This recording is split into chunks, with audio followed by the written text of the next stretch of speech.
الصلاة والسلام على أشرف المرسلين سيدنا محمد وعلى آله وصحبه أجمعين. السادة الحضور، السلام عليكم ورحمة الله وبركاته. نرحب بالجميع في الجلسة الثالثة من أعمال المنتدى السعودي الثاني للمؤتمرات والمعارض، وعنوانها فرص الاستثمار في إنشاء وتشغيل مراكز المعارض والمؤتمرات بالمملكة. المتحدث الأول في هذه الجلسة هو الأستاذ ماهر جلفار، والأستاذ ماهر حاصل على شهادة في إدارة المعارض من جامعة كولون بألمانيا، وكذلك حاصل على برنامج متقدم في الإدارة من كلية الأعمال بجامعة برشلونة بأسبانيا. له العديد من العضويات في بعض الهيئات والجمعيات التي تهتم بالمعارض والمؤتمرات. عمله الحالي المدير التنفيذي التجاري إدارة قاعات مؤتمرات مركز دبي التجاري العالمي. عنوان الورقة التي سيقدمها الأستاذ جلفار: الأثر الاقتصادي لمراكز المعارض والمؤتمرات، فليتفضل.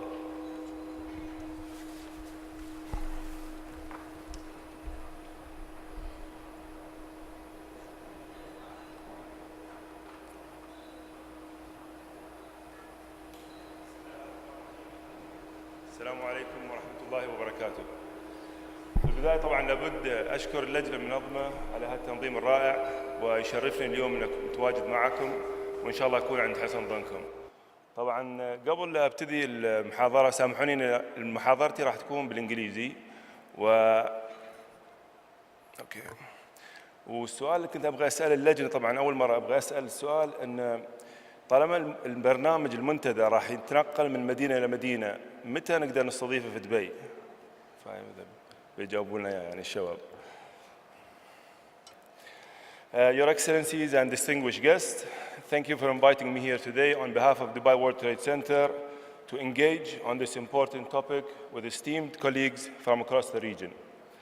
I have been invited to share insights on how a world-class convention center can play a key role, in fact, I would say a pivotal role, on the development of a city and a country.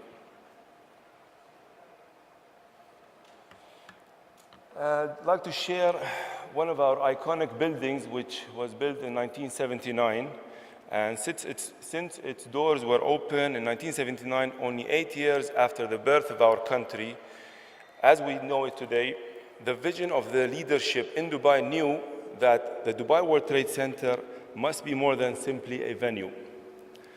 They knew that by creating a center for events, conferences, and meetings, it would grow into a center of prosperity, business, and connectivity. Today, from these humble beginnings with only one tower, but an ambitious vision for the future, we see the fruits of this forward-thinking approach in a world-class facility. I would like to share with you a video now.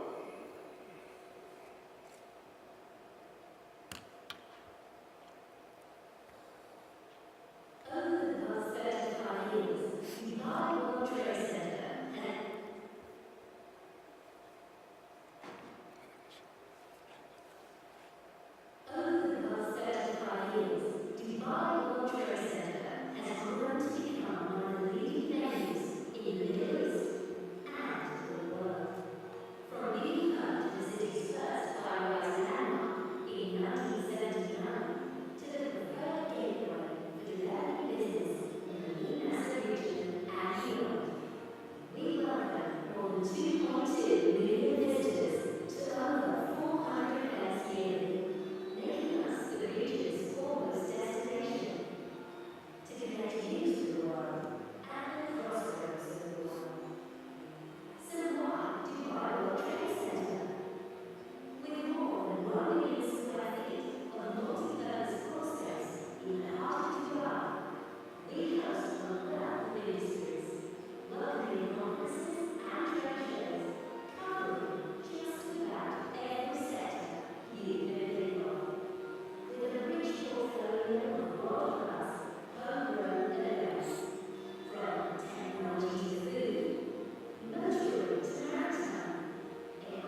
Okay, thank you. Here's just a snapshot on some of our achievements in numbers. As mentioned in the video, over 2.2 million visitors now come through our doors each year.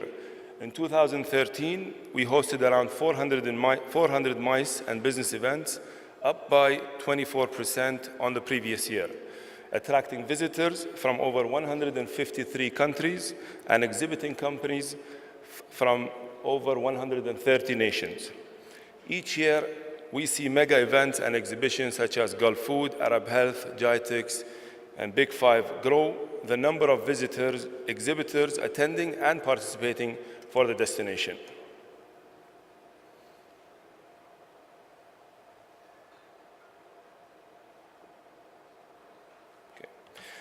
Here are some of our offerings that we do in Dubai World Trade Center. Across event services, hospitalities, and facility management, we also provide best in the 360-degree services for every customer, including venue, stand building, AV, catering, IT services, and much more. In addition to royal weddings, to highly popular live events such as the Mudhish City for the families and Dubai Sports World, the largest indoor summer sports venue in the region. In fact, our research shows an estimated overall contribution and economic impact of DWTC events in the region of $2.2 billion, around 8 billion dirhams. Just touch on GITEX Technology Week. A very specific case study of one of our most interesting shows, which I already touched. It is the largest ICT show in Minasa, consists of 5 days futuristic product launches, progressive conferences, and series of engaging education forums, industry briefing, and exhibitor networking events. The show was first launched in 1981, just after the Trade Center was opened, and celebrated its 34th edition just last month.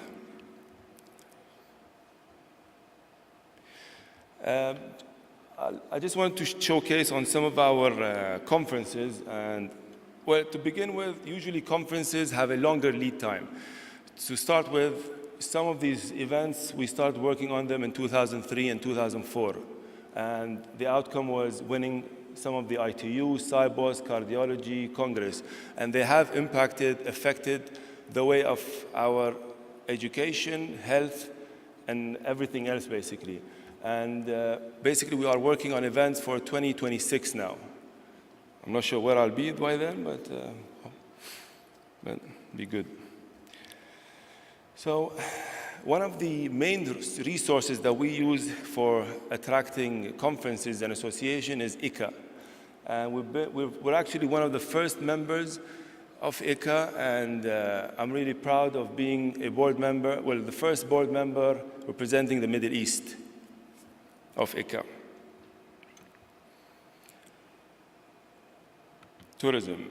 Well, MICE tourism has been identified as a key to this plan, with the number of international trade visitors expected to swell from 900,000 business visitors to 4 million by 2020. At DWTC, we have a decisive part to play in attracting business tourism over the coming years. In Dubai, or in general in UAE, we have a clear connected vision for the future, established and driven by our President, His Highness Sheikh Khalifa bin Zayed Al Nahyan, and His Highness Sheikh Mohammed bin Rashid Al Maktoum, Vice President and Prime Minister of the UAE and ruler of Dubai. They have empowered and inspired our leaders to drive this vision through key connected pillars. Exhibition centers can be and should be, and so often are, centers for both communities and the industries.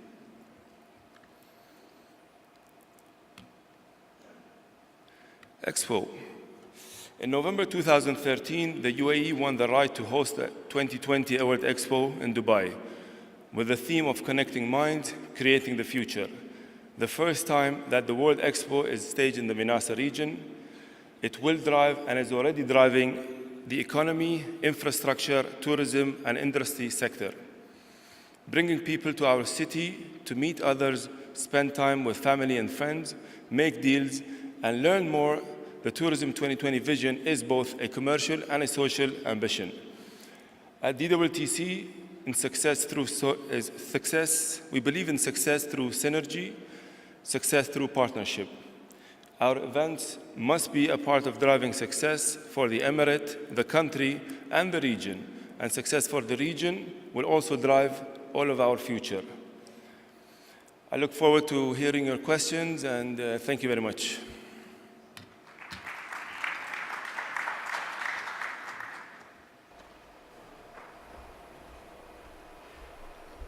شكرا للأستاذ جلفار.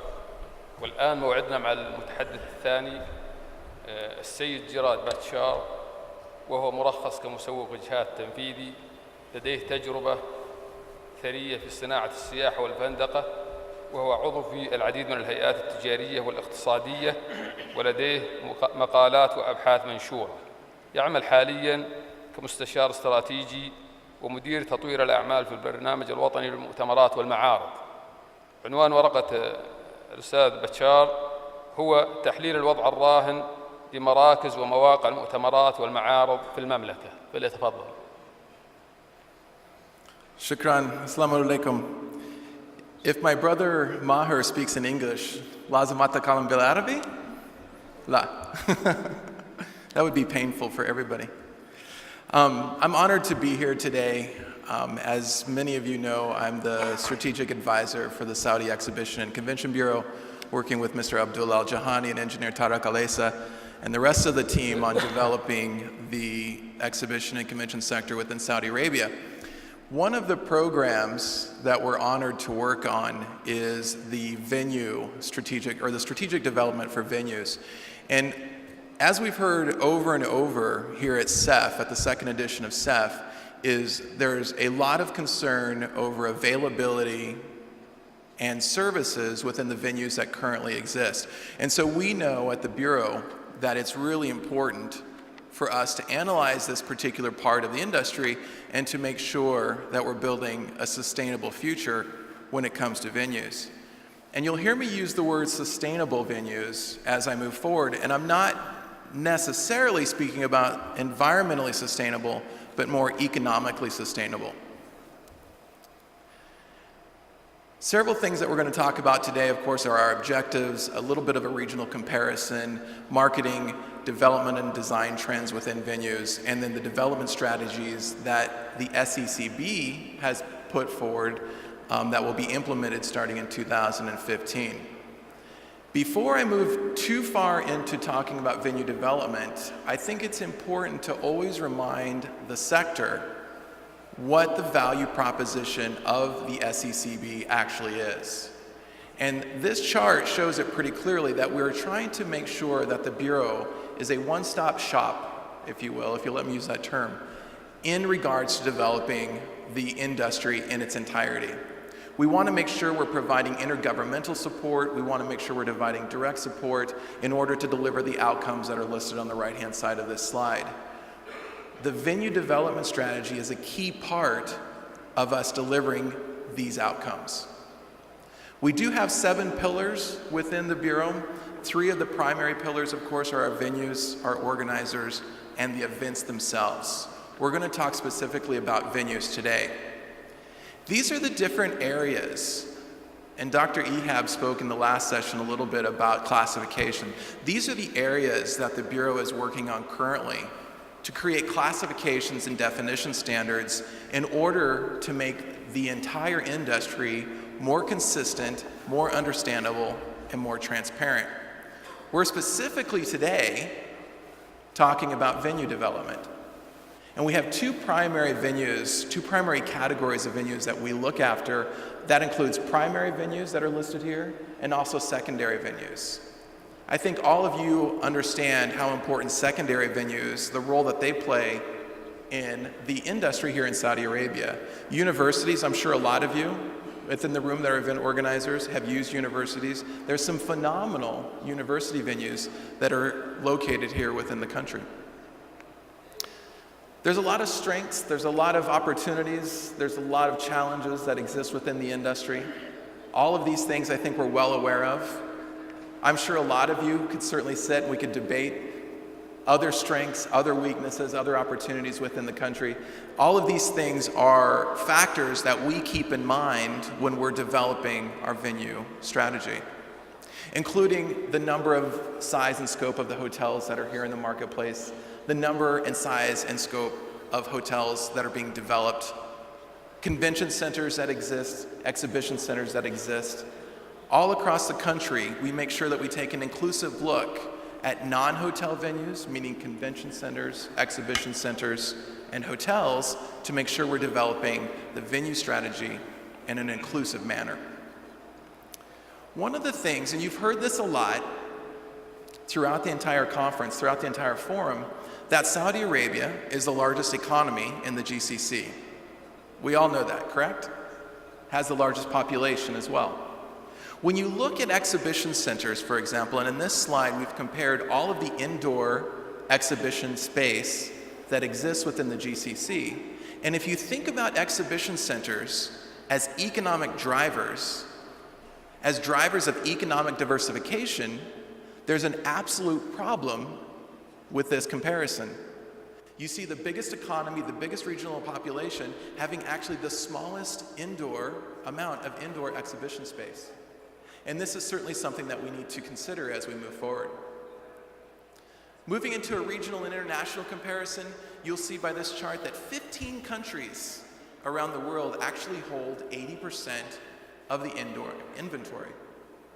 The Middle East has 33 venues according to UFI, with 800,000 square meters of exhibition space, with a 2%, which is 2% of the global inventory.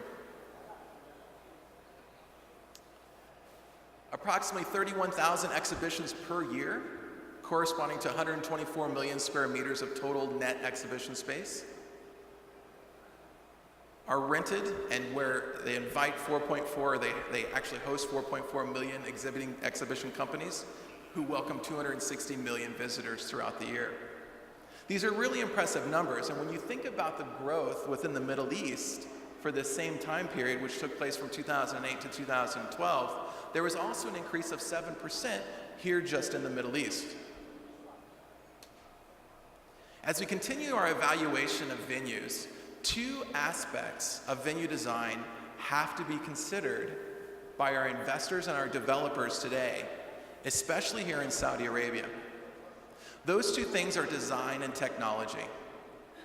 Whoever might have been here yesterday got to experience a forum where we had a lot of technology problems. Thank God, those problems have been fixed today and we're having a fantastic forum. Inshallah, that will continue throughout the afternoon. But design and technology are two aspects of venue design. They're absolutely crucial if we're going to continue to move this sector into the next century. When we look at meeting space design of the past is very functional. It certainly serves a purpose. It gives a person a place to sit. It gives a person a place to write. They can look at the screen. They can write on the flip chart and so forth. But these meeting rooms don't deliver the educational and innovational environments which we need today. This picture shows a much more modern meeting room that convention center designers, hotel designers are taking into consideration for the next generation of learners. A lot of discussion, Mr. Abdullah said this morning, we talked about multi-generational our target audiences when we're trying to attract people to our events. We also need to keep those multi-generational personalities in mind when we're looking at our meeting space.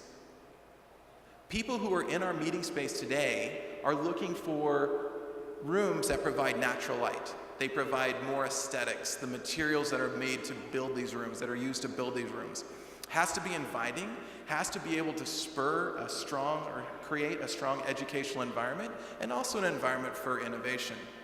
That continues on for larger meeting rooms such as this one, again, a good functional room, but this is a much more modern example of how meeting space should look.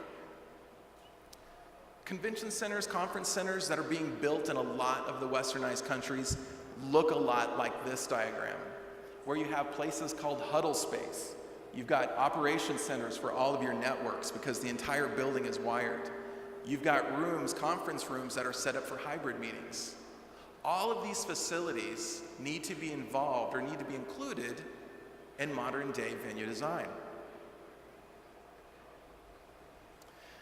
I said earlier that we're going to talk a lot about economic sustainability for venue development, but we can't forget about the environmental sustainability. Last week, I was also at the ECA conference with Brother Maher, and there was a 16-year-old boy who got up on stage. I call him a boy. He was very, very small. I call him a boy. He got up on stage, and he's an environmental entrepreneur at the ripe old age of 16. And he's been doing this since he was 14, by the way. He got up on stage, and there was a room of about 1,000 people. And in that room were venue managers, destination marketing organizations, event organizers, and some other suppliers. And he was brave enough to stand on that stage and say, you, the events industry, is one of the biggest problems with environmental sustainability.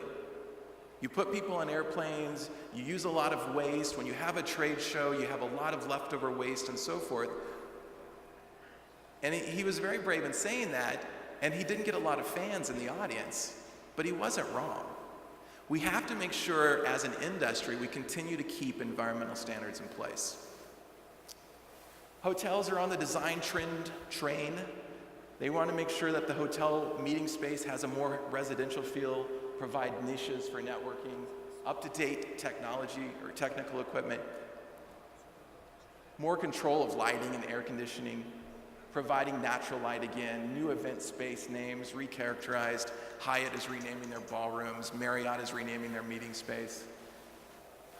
Includes an urban outdoor space. I think we all can appreciate the fact how nice it is when you're in a meeting all day to actually get your group outside of the meeting room, let them get some fresh air, get re-energized. Technology is important, free Wi-Fi. How many people here like free Wi-Fi? Yeah, me too.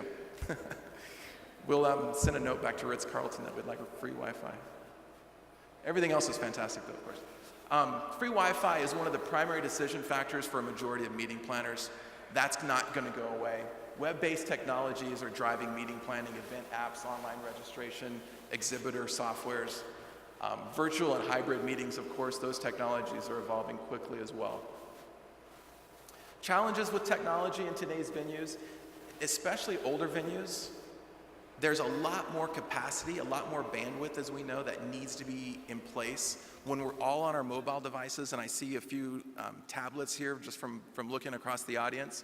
Tablets consume on average 400% more bandwidth than a traditional iPhone. So hotels need to be able to meet that demand. Venues must evolve meeting space into customizable learning environments. We've said that a couple of times.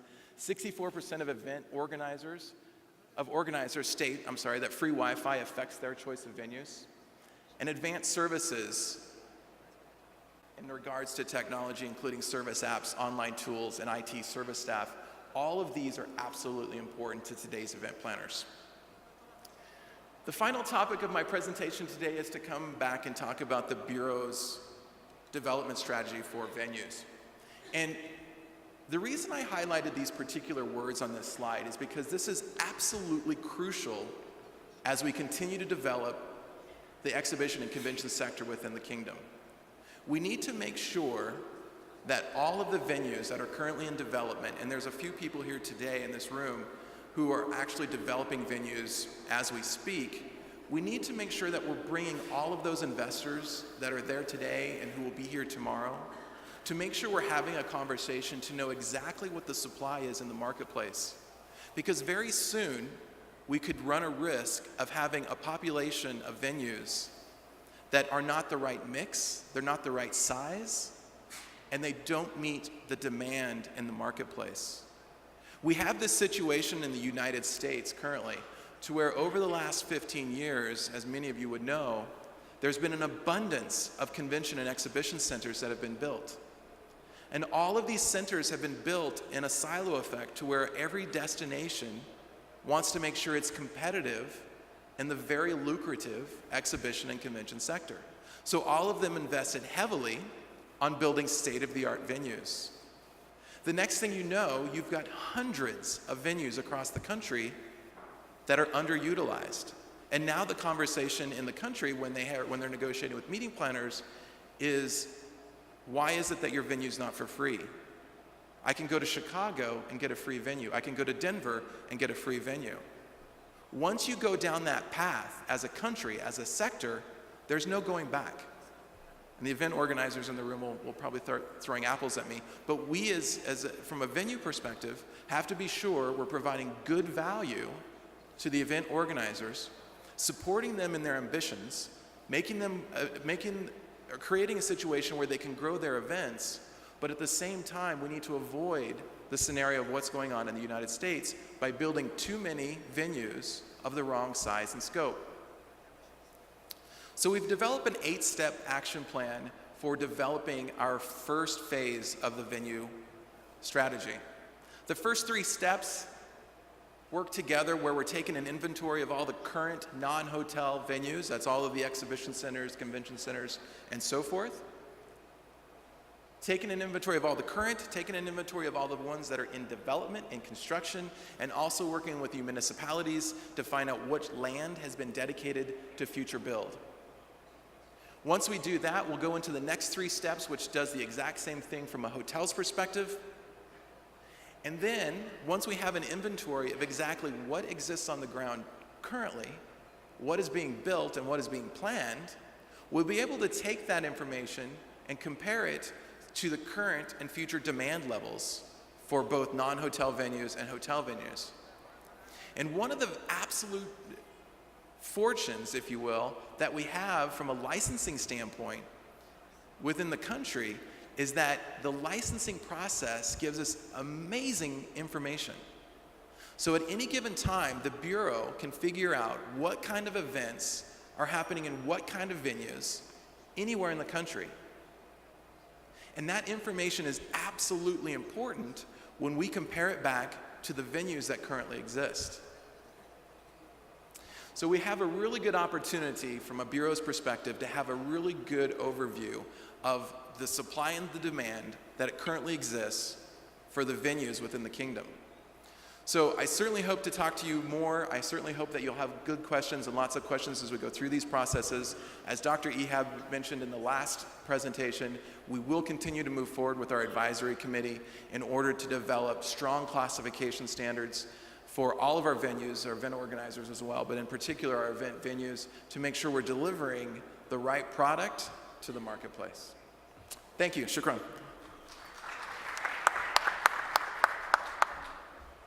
شكرا سيد بشار. والآن مع المتحدث الثالث في هذه الجلسة الأستاذ ممدوح بن سعود الشرهان. الأستاذ ممدوح حاصل على الماجستير في العلوم المالية وماجستير في إدارة البنوك أيضا. عضو في مجلس إدارة شركة بداية لتمويل المنازل، وله دراسات وأبحاث منشورة، منها دراسة عن كفاءة أسواق الأسهم السعودية وبحث عن أدوات تمويل الصادرات وآلية التجارة الدولية. جهة العمل يعمل حالياً في صندوق الاستثمارات العامة كمستشار تمويل. عنوان ورقة الأستاذ ممدوح هي عن تمويل الاستثمارات في منشآت المعارض والمؤتمرات، فليتفضل. مرحبا. صندوق الاستثمارات العامة بيئة خصبة لإثارة الأسئلة والتساؤلات بحكم طموح الناس لأداء الصندوق في تطوير التنمية وفي دعم جميع القطاعات التنموية للبلد. بداية راح أعطي نبذة عن الصندوق من فترة التأسيس ومرحلة الإنجاز والمحفظة المالية للصندوق، ثم نعرج على الربط بين أداء الصندوق في دعم المؤتمرات والندوات والمعارض. في الحقيقة المعارض والندوات هي نتيجة، هي gathering للنجاحات، ما هي نجاح بحد ذاتها، إلا أنها هي تحتاج بيئة خصبة من الصناعات المتعددة اللي تعطي فرصة لبناء صناعة المؤتمرات والندوات، من بداية من الصناعة الفندقية إلى الصناعة البنكية، إلى صناعة البتروكيميكالز وأنواع المنتجات. هذه بيئة خصبة هي اللي تساعد على إنشاء مؤتمرات أو معارض لن تقوم معارض بدون منتجات، ولن تقوم مؤتمرات بدون صناعات ناجحة في البلد أو احتياج. صندوق الاستثمارات العامة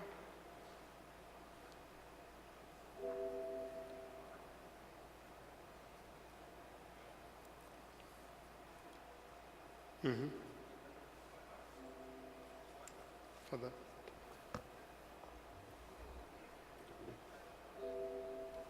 أوكي.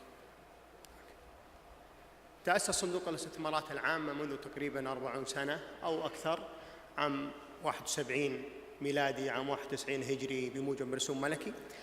في بداية الأمر كان صندوق الاستثمارات العامة يقتصر على التمويل فقط، والتمويل للشركات التي تملكها الحكومة بشكل جزئي أو بشكل كلي، إلا أنه تطور عمل الصندوق بعد التمويل، وبدأ يشارك في شركات، وبدأ ينشئ شركات ويلتزم في توجيه بعض القطاعات إلى صناعات معينة، كما أصبح يدير ويتصرف بالشركات المساهمة التي يملكها والتي يؤسسها.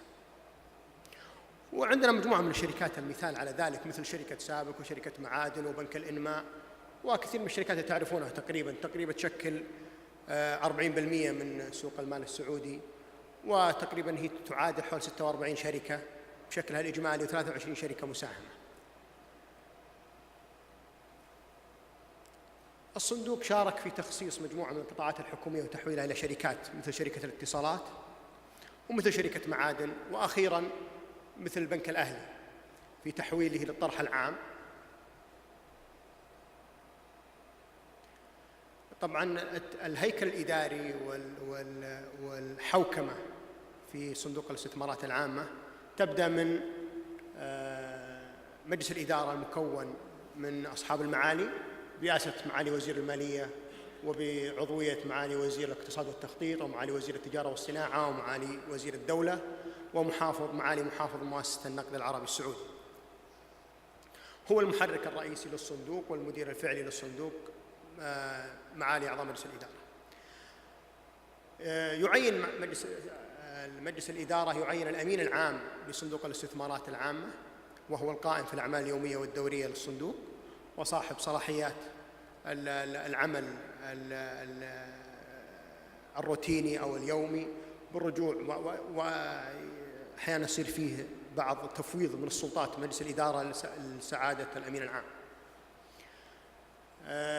محفظة الصندوق في الحقيقة تحتوي على مجموعة أو حجم كبير من الشركات المحلية، والصندوق يحرص على أن المحفظة تحتوي شركات محلية بشكل أكبر من الشركات الثنائية والشركات العربية المشتركة، لأنه مثل ما تعرفون المملكة حفظها الله بلد مترامي الأطراف وقارة كبيرة، تحتاج إلى تنمية فعالة، تحتاج إلى تنمية مستدامة بشكل عادل على مساحة البلد.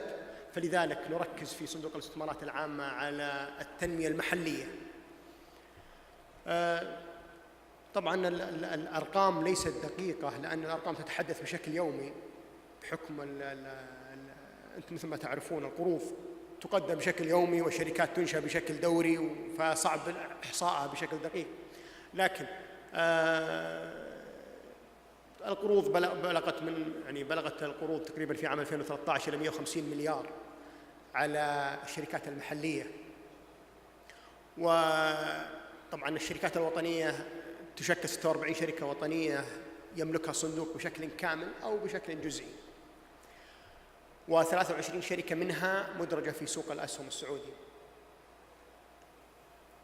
الشركات العربية تقريباً يساهم في 28 شركة عربية، وتتنوع أنشطتها ما بين مصرفية إلى زراعية إلى صناعية في بعض الأحيان. الشركات الثنائية اللي يساهم فيها الصندوق تقريباً تندرج ضمن 28 شركة، وهي شركات تقوم فيها السعودية بالشراكة مع دول صديقة بشكل ثنائي، تملك جزء منها السعودية والجزء الآخر تملكه الدولة المضيفة، وهو لتحقيق العائد الجيد الاستثماري الجيد، وبنفس الوقت تحقيق فرص وظيفية في البلد المضيف، وتحقيق شيء من التنمية في البلد المضيف. رجوعاً لأسس الصندوق لا يساهم ولا يشارك إلا في شركات ذات طابع تجاري، أي شركات تحقق أرباح. فبداية الصندوق يدرس مدى ربحية القطاع، ثم مدى تنموية القطاع وقدرته على تحقيق التنمية. فنحن لا نذهب إلى العمل التجاري الصرف المحقق للأرباح بدون تحقيق تنمية، وبنفس الوقت لا نذهب للمشاريع التنموية التي لا تحقق أرباح. وهي معادلة صعبة حقيقة، أنك تحقق تنمية وتحقق ربح، لأن التنمية بالعادة تستهلك وقت طويل جدا وقد لا تحقق أرباح. ولكن الصندوق استطاع خلال 40 أو 45 سنة الماضية لتحقيق بنية تنموية جيدة في المملكة، وفي نفس الوقت حقق فيها أرباح ونمو هائل في أرباحها، وعظم ملكية الصندوق ورأس ماله من خلال السياسة الجيدة التي سرى عليها خلال الفترة الماضية.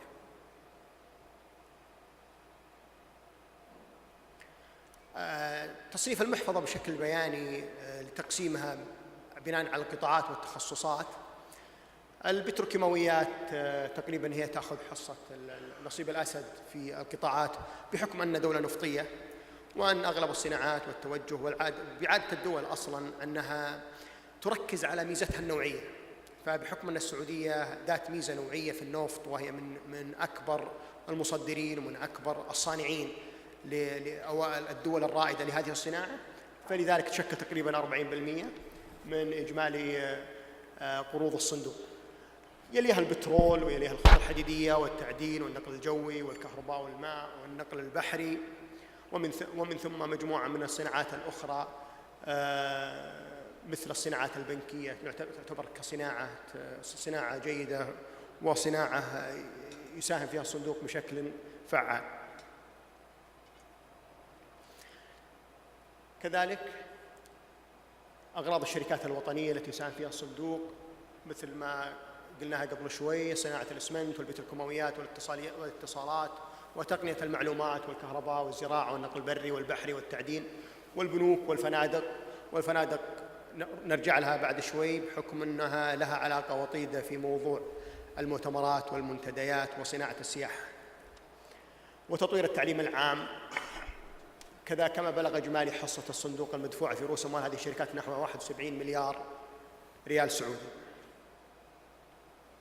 هذه طبعا مجموعة الشركات اللي تعرفونها طبعا، مثل شركة صافولا ولا بنك الإنماء أو شركة سار، تعتبر من الشركات الحديثة اللي إنشاها الصندوق، وهي تحقق بنية تحتية جبارة تغطي مساحة كبيرة من المملكة في قطار الشمال الجنوب، أو في قطار الجسر البري الرابط ما بين البحر الأحمر والخليج العربي، أو في مجموعة من مشاريع النقل العام التي تخدم مشروع القطارات. كذلك النقل البحري ونادك واسمنت القصيم واس تي سي والنقل الجماعي وسابك، تأييدا كذلك للنقل العام.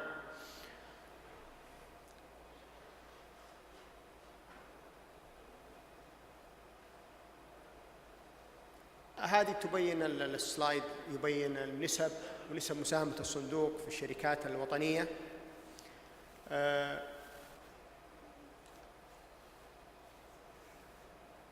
بداية من الشركة السعودية للكهرباء إلى سابك إلى اتصالات السعودية والشركة العقارية، ما بين 74 إلى 70 64 إلى 50% بالتتالي.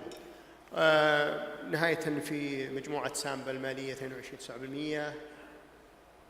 كذلك الشركة الوطنية للتنمية الزراعية، فلو تلاحظ الآن المحفظة توزع بشكل في بيج فرايتي أو تنوع كبير في محفظة الصندوق، وهذا يدل على حرص الصندوق على تنويع وتوزيع التنمية في جميع القطاعات التي يحتاجها البلد.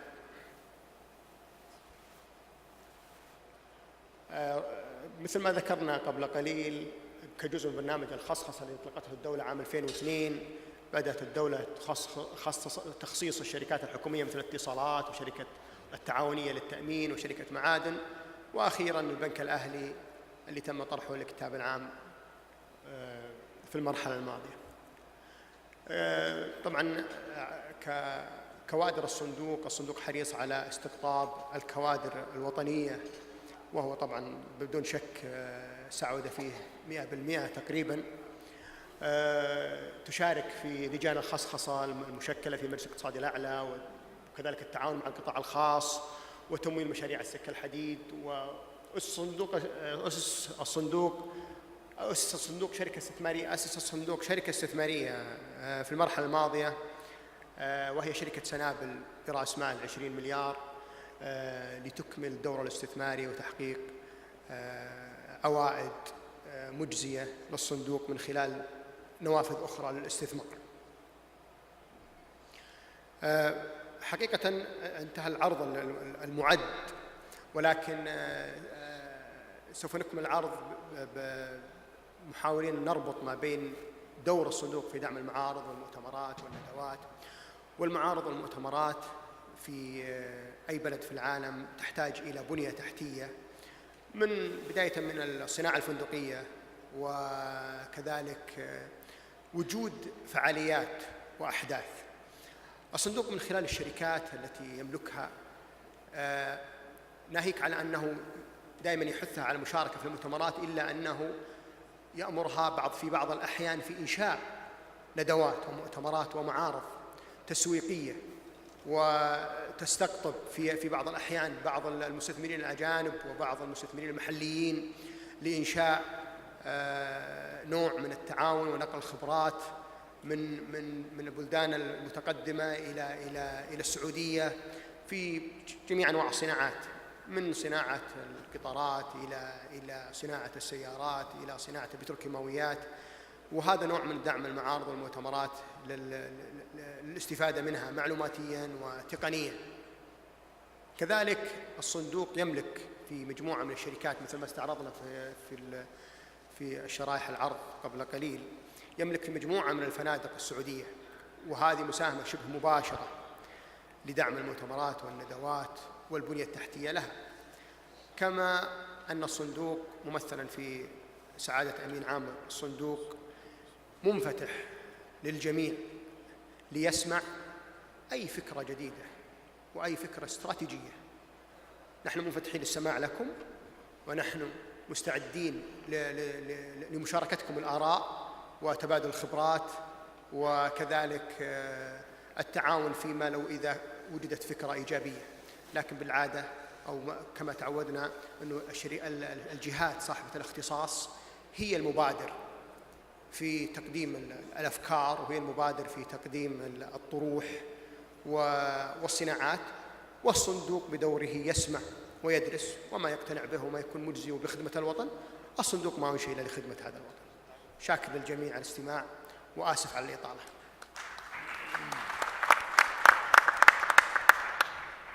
شكرا للأستاذ ممدوح. والآن مع متحدثنا الرابع والأخير في هذه الجلسة سعادة المهندس وليد بن عبد الرحمن العيسى، وهو مدير مشروع مركز الملك عبد الله المالي، نائب رئيس مجلس إدارة التعاونية، عضو مجلس إدارة بنك الرياض. عنوان ورقة المهندس وليد هي منشآت المعارض والمؤتمرات في مركز الملك عبد الله المالي. فليتفضل. مساكم الله بالخير. Good afternoon, ladies and gentlemen. What I'm going to tell you about is our conference center in the King Abdullah Financial District. But what I'm going to talk about is actually looking at the whole and the wholesome picture of King Abdullah Financial District in looking into conferences and application for conference. Just a brief basics about the King Abdullah Financial District. The land is 1.6 million square meter. It's not that huge. The total built-up area actually is 5.3 million. 3.4 is above ground and 2 million below ground. Most of the underground is actually parking, and that's why we have about 50,000 car parking spaces. It's very important in that kind of development. What that means is that we're going to accommodate about 50,000 employees working in KFT, King Abdullah Financial District. Also, we have about 12,000 tenants, since the project is actually mixed use, so we'll have residential and offices and retail, as in shopping and services like that. What that means when we have 50,000 as a worker, employees, and mainly in the financial services, is that there is a need for having a conference center to, in a way, accommodate these requirements. So, but what I want to do also, I want you to look at King Abdullah Financial District as one unit and one complemented unit. So it's not just the conference center, there are also possibility and ability to expand and in a way add more areas if there are more need for the conferences, but it's a bigger conferences or small conferences. So it could expand and shrink, if you will. So we have the conference center itself, but we have additional auditorium that we could use within the project. For example, we have the CMA Tower. It has also an auditorium. We got the Geoclimate Museum and the Science Museum, also their ability to host some auditoriums. And it's under design and finished design, actually. It's under bidding for now is the Museum of Built Environment and the Info Hub. And I'll show you just that each one has at least a capability of auditorium to use for conferences and similar functions. Also, part of the plan of King Abdullah Financial District is actually an area already planned for an exhibition center there too.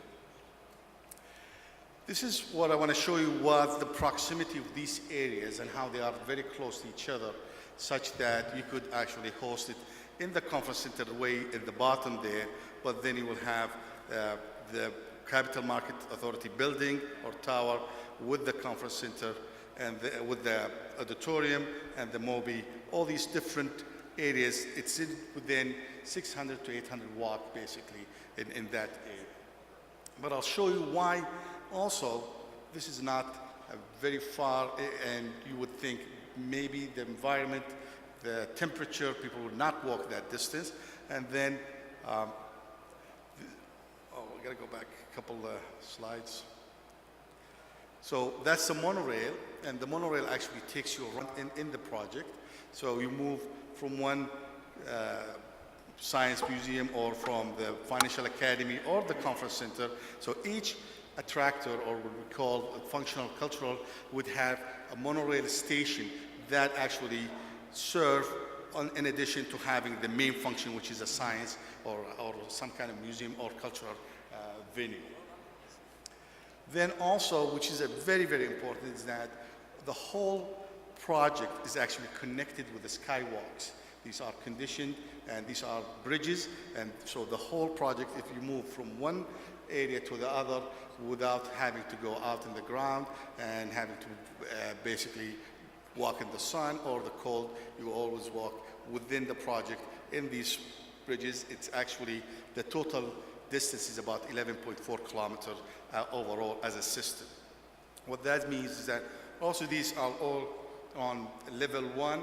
So in that level 1, always there is a retail. So it's more of shopping, more of walking around, and it's fun. It's not like a maze you gotta go through from one point to another. But that also confirmed the idea that is, you could have the conference center, and you have a function in the conference center, and you have another function that going in the CMA Tower or in the Science Museum or the Geoclimate Museum. So that's what the Sky Bridge looks like from the outside. This is from the inside, and that's how it's connecting from between buildings. Then look at the conference center itself, King Abdullah Financial District Conference Center, and I'll give you just overview of the feature of the project, and it's actually about to be ready now. So that's what it looks from outside. It's a huge area with 4 basements for 1,400 parking spaces underneath. And that's what it looks from outside, from the other side. And this is at night when it's lit. This is from the inside, and actually this is the actual picture that was taken a few days ago. This is what we call the Great Hall. That's the connector to the other function of the project or of the building, and then also for the monorail station. This is another just look for the. Then we'll talk about the Great Hall. We just talked about it. It's got digital signage bridge that show people what the function is, where to go, all these information. That's what it's looked like. This is animation, and this is also a picture of. This is a real picture what it is today. And once we finish the adjustment of the projectors, then you will have a full functioning bridge that connects the south and the north. Then we'll talk about the auditorium, and that's the main feature of the conference center in King Abdullah Financial District. It's actually multi-function auditorium, so it could be a theater. It's designed to be a theater, so you can have plays with areas for the performers, and with the right lighting, the right audio system. It could be also a cinema. You could show some movies with 4K video capability, and it could be for presentations. And if you don't have that kind of requirement for presentation and development, then you could have the back. If you could see at the top left corner, that's a greenery in the back side of that auditorium. The capacity of that auditorium is 628 seats. It has mezzanine, so the top or the balcony is about 100. The rest is in the bottom. It's got pre-function area. It has a VIP lounge, royal lounge, performers areas. The seats at the front, actually, they're removable, so you can have royal or some kind of high-end VIP function. It does have a projection room, a translation room, and lighting, and AV catwalk. That's what you need for theater plays. You could have a follow light with the performance. Very important there is that the whole auditorium is Wi-Fi. Also, the translators, you could have selection between different channels you could use, and it's all wireless. This is what it looks today, actually. It needs the last touches. This is from the theater part. And then the auditorium lighting, it is fitted for theater, and this is really demanding to have a theater because you require different kind of lighting, hot and cold, and in a way, follow lights and all these requirements for performances. It got scene cues, and it has dimming options too. These are just example of the lightings you could get. Some of it, if you see in the back there, the black ones, these are more required for the theater and plays. That's another just view of the lights you can get. And for the auditorium acoustics, basically it's fitted as for a very high-end and with isolation to make sure there is no bleed from the outside. It's also fitted such that it would be having exact the same sound all over with this texture of the cladding of the auditorium. So this is actually not a real picture. If this could move, then we'll see a real picture. That's a real picture that's taken a few days ago. As if you do a presentation, then it is fitted with cameras on the sides, more than one camera, so it takes pictures, and actually you could have simulcast such that you could have also uplink to different areas in the facility or outside if you have your wagon. This is what it looks like for the cinema feature. That's the camera that takes, basically one of them that takes the pictures and feed it to a different area for editing or for, this is what it looks like when you have, this is a real picture, and that's when you have a theater play or something of that sort. This is for the cinema, and show you the screen, what it looks like when it's for presentation. So it's the side, on the side, this is a different screen, because you can have on the side, on the left side there, that's where you have your podium all around. The banquet hall, it's 750 seats. You could divide into three. every division or every part that of the three, it's totally fitted with high-end projections, high-end audio systems, and it's got pre-function area, translation booth, and lighting system. This is actually the design, and this is what it looks now today. And actually, if you could see the lighting in the middle, the black that kind of sticking out, actually what it is, these are movable, and actually you could take them out too. It's very, very versatile use. In fact, if you could see, there is a line there that shows where the partition is, and if you see at the end, you will see that kind of scissor. That's where the projector comes down and automatically could go up. It's fitted such that you could have 3 screens, 3 different functions, and you could separate them, totally acoustically isolated. And actually, in the back, that there is an access, even you could bring equipment and cars as a show. So it could be a showroom if there is a function of that sort. The conference rooms, and this is also just to say about why is it important to have that versatility and that variety of a conference. So you could shrink, you could make it big. You don't need to host all big functions. You could have your boardroom, meetings there. You can have just business meetings there. And remember, you are in the financial district with all these connections, so basically all you have to do is just rent these rooms for. So we got about 10 rooms, but actually, except for 2, they all could be split into either 2 or 3 rooms. And I'll show you, this is what it looks like with the split there, with the division there, and then you could take it out, and then it becomes 1 room. If you could see that big square at the top, this is what we call the cloud, media cloud. So we have 4 projectors actually. It projects in every wall, and I'll show you why this is a great solution.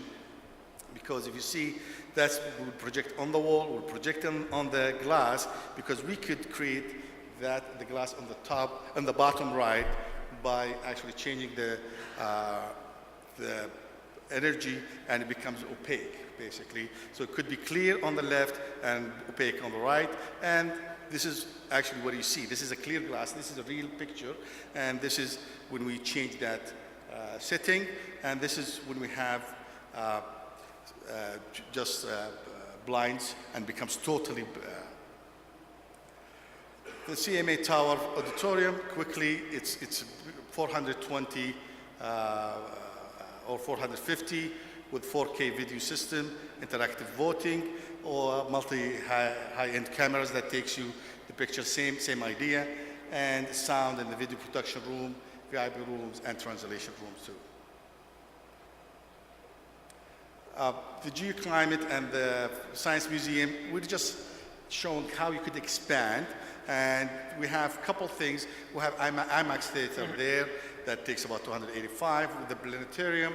Also could be used as an auditorium or more of projection on the roof, on the ceiling. The science theater, we have another science theater for 86 seats, and that's what it looks like.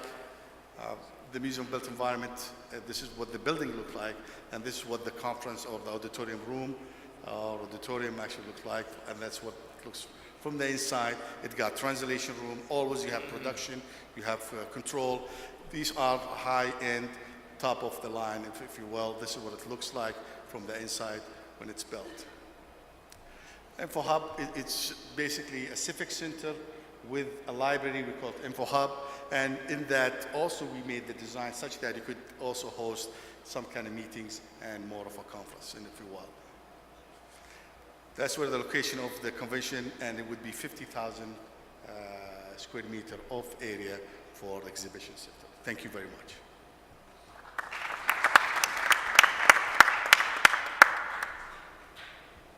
شكرا مهندس وليد على هذا العرض المميز والجيد. شكرا. الآن نترك المجال للاستفسارات والنقاشات لو سمحت. تفضل.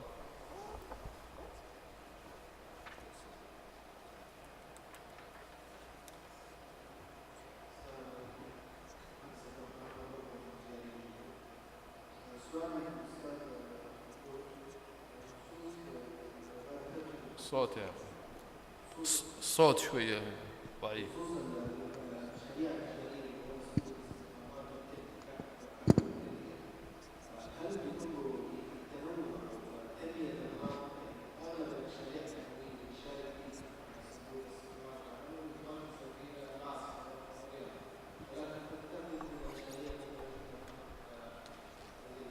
الصوت واضح؟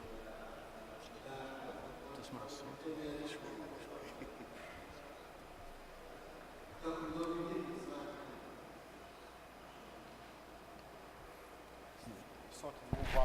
الصوت فعلا ما كان واضح. لكن بناء دقيقة بس، إذا فهمت سؤالك بشكل جيد، أنت تسأل عن توزيع التنمية على مناطق المملكة. هذا كان السؤال بدون أدنى شك. والشاهد على ذلك مشروع وعد الشمال اللي أنشئ في شمال المملكة العربية السعودية، والقطار الساري من شمال السعودية إلى جنوبها، وبعض الشركات اللي أنشأت في الجنوب، وبعض الشركات اللي أنشأت في الغربية. فهذه كلها شركات تنموية يدعمها الصندوق، ولا عنده تفضيل بناء. احنا نبني المشروع بناء على قرب الناتشرال ريسورس للمصنع. فلما نبني مصنع اسمنت نحتاج ان نشوف وش اقرب مواد اوليه او مواد خام تكون قريبه للمصنع. كذلك وعد الشمال لما اكتشفنا انه في فوسفات، وضعت المصانع بقرب المراكز او مصادر الناتشرال ريسورس.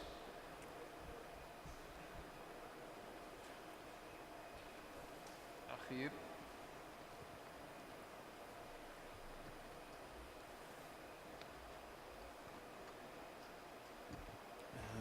السلام عليكم.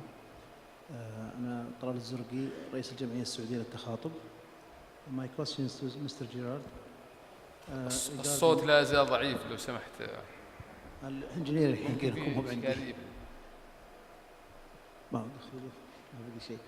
طيب كيف الآن الصوت كويس؟ Okay. My question is to Mr. Gerard regarding the conference and exhibition spaces in the kingdom here. Unfortunately, I think when we go through only Riyadh, since we are doing some conferences and workshops all over Riyadh, there is a lot of facilities, hundreds of facilities around. I will just name some of these things which is maybe doesn't come to your mind when you cross around. If you go to the hospitals, universities, private exhibition centers, hotels, and even sometimes they are doing conferences in the wedding halls, because there is a lot of wedding halls that can be used. So space-wise, I don't think we have problem with the space-wise, which is built for conferences and for exhibition and for meeting. But the issue come with which came first, is the cart or the horse? Because if you have an exhibition, let's say for example, if you have a plan for exhibition for next 5 months, 50 exhibition, I'm sure that there is enough spaces here in Riyadh and other areas also, because sometimes we are being pushed outside Riyadh to make some sort of activities, and we find the space. So what do you think that, let's say for example also some other cities that we in the kingdom here, alhamdulillah, we are occupying more than 4 million or almost 4 million people at a certain time as a convention in Mecca and also in Medina. So these places can occupy a lot of number of people. But let us talk about, let's say, a specific area like Riyadh, that there is a space, but not enough, let's say, conferences and exhibitions that can run or drive this business into, to a clear vision for the people who is investing in this. May I clear or not? Yeah, it's clear. Thank you. Okay, thank you. It's the. Can you hear me? Okay. Yeah. The question you ask is a very good question. You know, the development of venues within any destination, and then in this case in particular for the kingdom, has to match the level of demand, not only today but in the future. You know, we have a number of exhibitions that exist in the kingdom today that have maximized their host venues. We saw this morning in the Read and Informa presentations where they've talked about the ability to grow shows, they have the ability, especially when you get into shows that take a lot of space, whether it's construction or big equipment, some technology shows that bring in large-scale equipment. These kind of shows have the ability to continue to grow if the venue will allow it. So what we're proposing from a bureau standpoint is, first of all, we have to be able to identify all of the options across the country. And you're absolutely right, there are some organizers who choose to hold events in wedding venues, and that's absolutely fine. But what we want to do is to make sure that event organizers, when they're booking a wedding venue, for example, know exactly what they're booking. The consistency of wedding venues, of course, across the country varies. You could have a wedding venue in Riyadh that is much, much different than a wedding venue in Taif, for example. So we want to make sure that there's consistency and a rating scale so event organizers know what they're booking into. But we firmly believe that venues should follow the model that a lot of other destinations have created, to where you can build a core venue that meets the supply or meets the demand needs for today and maybe within the next 5 years, but have the ability to grow. RICEC is a really good example where you have a plot of land where you can expand. There's plenty of space to expand, there's plans to expand, and we want to see those kind of projects continue. So the venues have to be designed to where they can meet today's needs, the needs of the immediate future, and be able to expand in a timely manner. Does that answer your question? شكرا. اسمحوا لي بس تفضل الأخ. Shukran. Assalamu alaikum. Thank you for this wonderful conference. It's amazing for me. I'm the first time here in Saudi Arabia, and great, wonderful. I just want to comment on something Mr. Jared said about technology. I used to run a conference center in Germany, quite a large one, and I'm old enough to know how the analog to digital transition went, and it was hard. So the thing about technology is, yes, you need technology in a convention center. You need the power, you need the air conditioning, you need the Wi-Fi, and of course you need the space. But that's about all. If you go into very highly developed technology, like these LED walls, then you need very specialized personnel. And that's sort of the dichotomy. So that's just a sort of a warning. Don't go there before you don't have the people that can actually run that equipment. Just because it's so nice to have something like that. Don't do that. Spend your money on the more important things. Shukran. You shouldn't have a Ferrari if you don't know how to drive it. Is that what you're saying? Okay.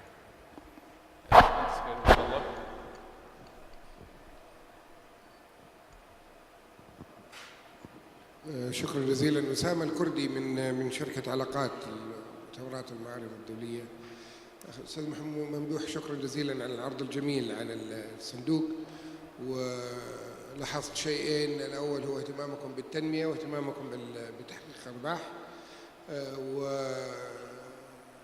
ولاحظت كذلك أنكم منفتحين على هذا القطاع، وأنا أعتقد أن الصندوق يمكن أن يلعب دور كبير في هذا القطاع في إطار المخططات الواسعة والمهمة للبرنامج الوطني. To Mr. Gerard, a speaker earlier today discussed the role of government in developing the sector.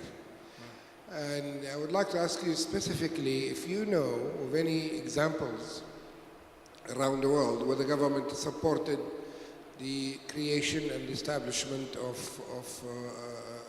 venues.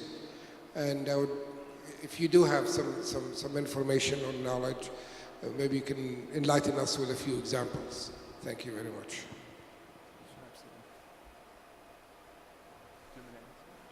Okay, go ahead. Thank you for that question. You know, the most common examples of government investment into venues is actually in the United States, where a lot of the municipalities, the municipal governments, have actually created tax schemes to where, whether it's a tourism tax, a car rental tax, maybe it's a public fund that's been established for the investment into venues, stadiums, whatever the case is. That is very, very common in North America. North America the governments invest heavily into their venues. And as I was mentioning in my presentation, the challenge that they're facing now is that there's an oversupply in the market. So what has happened is that the governments now not only built the buildings, and I should stress the fact that there's a taxation system there that's much, much different than here. So the dynamics are different. But there, they have a taxation scheme in place to where it's actually the visitors that are paying the taxes to build these venues. So it's based on hotel tax. So when people come and stay in a hotel, $5 or whatever the case is goes towards the development of these venues. But that funding now has gone into where it's not only building, it's now running and covering deficits. Because a lot of the venues in the United States, for example, are in a deficit situation because of the oversupply. They can't charge the prices they need to cover their operating costs. So that's a big problem in North America. The model would work. The model that they've implemented in North America would work. The taxation policies or the taxation schemes would work in those areas, as long as the market, the demand and the supply are complement each other. There's a deficiency in one side, so that's a problem there. But there's other areas. You know, there's examples in Abu Dhabi and Dubai to where the venues are semi-governmental.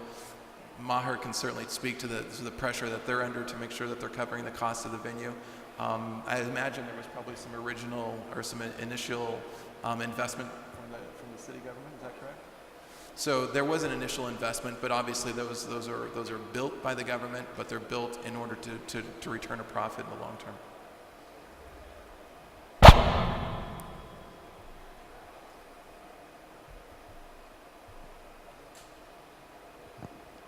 السلام عليكم. محمد العمري، هيئة السياحة منطقة مكة المكرمة. سؤالي للأستاذ ماهر، 2025 نسبة النمو المتوقعة اللي تراها أنت من خبرتك في المعارض والمؤتمرات في الإمارات وفي قطر وفي السعودية، نسبة النمو اللي تتوقعها عام 2025 عن الوضع الحالي كيف حتكون؟ شكرا. بخصوص النمو، احنا طبعا عندنا استراتيجيه معينه بخصوص المعارض والمؤتمرات. المعارض كل 3 سنين نجلس مع المنظمين ونشوف شو استراتيجيتهم، شو احتياجاتهم، على اساس نشوف على 3 سنين شو بيسوون، وين بيوصلون. بناء على هذه طبعا احنا نشتغل في التوسعات اللي عندنا، هل نتوسع في المعارض ولا نتوسع في المؤتمرات. فحسب كذي يعني عندنا اليوتيلايزيشن الاوكيبنسي عندنا في دبي يعني فوق ال 70%. طبعا 60% منها معارض والباقي الحفلات والمؤتمرات. 2025 يعني صعب الحين اقول لك انا كيف بنوصل وكم بنوصل، بس يعني احنا اليوم من الحين لين 2021 عارفين كيف النمو بيكون، سواء من الفنادق، الانفراستراكشر، المستشفيات، المدارس، كل هالاشياء مترابطه طبعا. واحنا دائما نتعاون مع الدول الحكوميه والقطاع اللي يعني اي مؤتمر اي معرض نجيبه دائما ندخل القطاع نفسه المسؤول عنها، سواء الوزارات او القطاع نفسه. نترك السؤال الان للاخوات من الجهه اليمنى، اذا في اي سؤال هناك. انا ما اشوفكم ترى، بس اذا في احد. بسم الله الرحمن.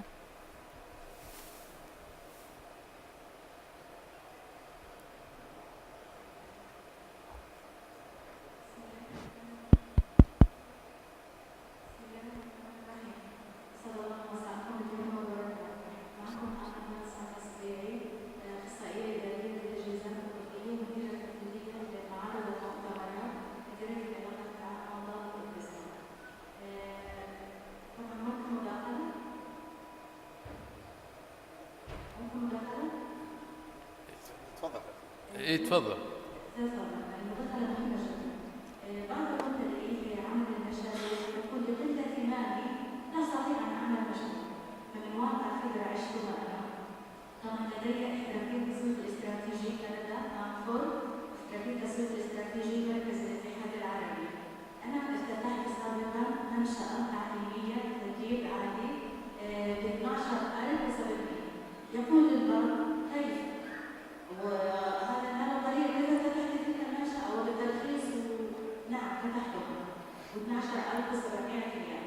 أولاً ذهبت إلى أول شيء اتصلت على الوزارة لعقد عمل الترخيص وإجراءاته. عملت طبعاً أنا برضو حريصة على جهة المنافسة الوطنية لإعداد الخطط والمشاريع الصغيرة. عملنا خطة عمل المنشأة والمكمل. ذهبت إلى مؤجر الموقع هذا ودفعت له 4000 صناعة مقدم بكم شهر كابتداء المشروع. ذهبت للجهة لإعداد الأجهزة الحاسب الآلي ودفعت له 3500 مقدم لفتح المشروع، وهكذا. وذهبت إلى الرياض واشتريت الأجهزة والإمكانات بالتقسيط، وبهذا فتح المشروع. أنا هدفي من الحديث إن كل مبتدئ لا يقول بقدرة أنه وهو عنده ابتكار وعنده فكرة لابد أن يواصل ويحقق طموحه في هذا الشيء.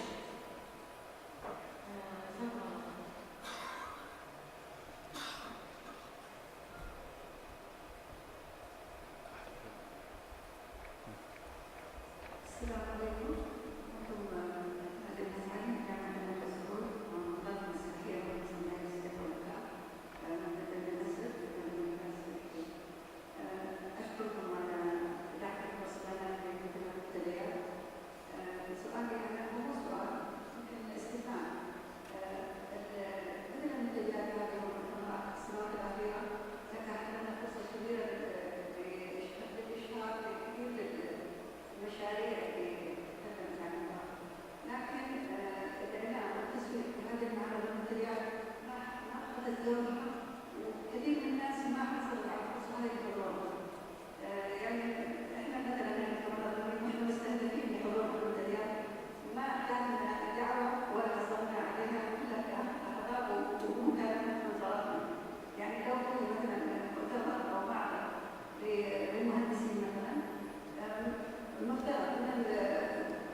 ما أدري أخاف ما عاد يرجع لنا الميكروفون من الجهة اليمنى.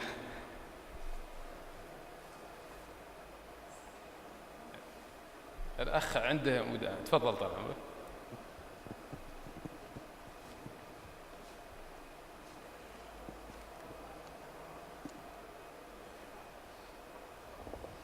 شكرا. عبد الله الرازين رئيس الجمعية السعودية للتدريب. شكرا رئيس الجلسة والأخوة المتحدثين. سؤالي أو استفساري من الأستاذ ممدوح الشرهان بخصوص المشاريع الناجحة للصندوق الذي شارك فيها، يعني لماذا ما زال يحتفظ يعني بهذه النسبة الكبيرة؟ لماذا لا يعني يكون الصندوق هو صانع التنمية أو صانع السوق، بحيث أنها يعني ريليز مثل ما يعني عمل مع البنك الأهلي؟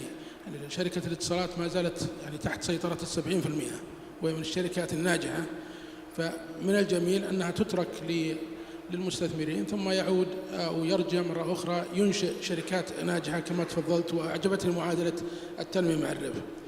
الأمر الثاني أن الصندوق ما زال هو صندوق الوزارة وليس الصندوق المستقل، بدليل أنه ما زال في قضية المنح والإعانات للمستشفيات، قروض المستشفيات والمدارس والفنادق هو الذي يدعمها وليس برنامج آخر، إذا صح عليه.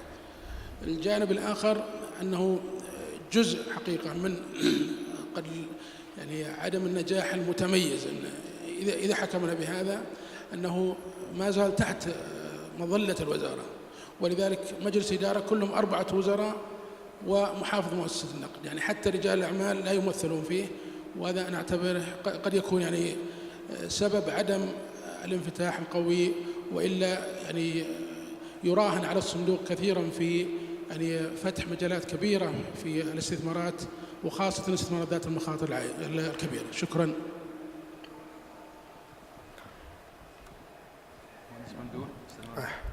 هو بالنسبة لسياسة الصندوق في الاحتفاظ بحصصها في أسهم الشركات المساهمة، هذا ما أعتقد أنه له علاقة في مؤتمرنا اليوم، هذا خارج الموضوع. لكن هو ما زال الصندوق ينشئ شركات، وإذا رأى الوقت المناسب في طرح حصة من الأسهم في السوق لا يتوانى في ذلك. وزي ما شفت البنك الأهلي كان الطرح في موعد مناسب جدا، وكان فرصة للمواطنين في الاستثمار، يعني كان هدية للمواطن. أما بالنسبة للصندوق وموقعه في مقره في وزارة المالية، هذا لا يعيب الصندوق. الصندوق سواء صار في مقره في وزارة المالية أو خارج الوزارة، فهو محكوم بمجلس إدارة. مجلس الإدارة مكون من مجموعة متنوعة ومتعددة ذات مختلف التخصصات لإدارة الصندوق. فوزير التجارة عضو، محافظ مؤسسة النقد عضو، ومعالي وزير المالية عضو، ومعالي وزير الدولة عضو، ومعالي وزير التخطيط. فهذه هي الوزارات والجهات المعنية للتكامل إدارة الصندوق.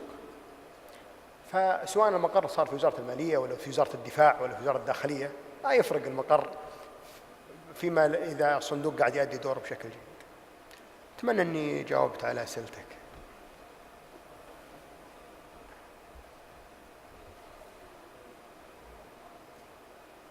أوكي.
متعلق بشيء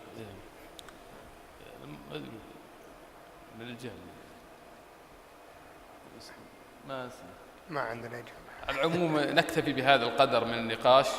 أشكر الأخوة المتحدثين على ما قدموه من أوراق عمل، كما أشكر السادة الحضور على إنصاتهم ومشاركتهم القيمة التي أثرت هذه الجلسة.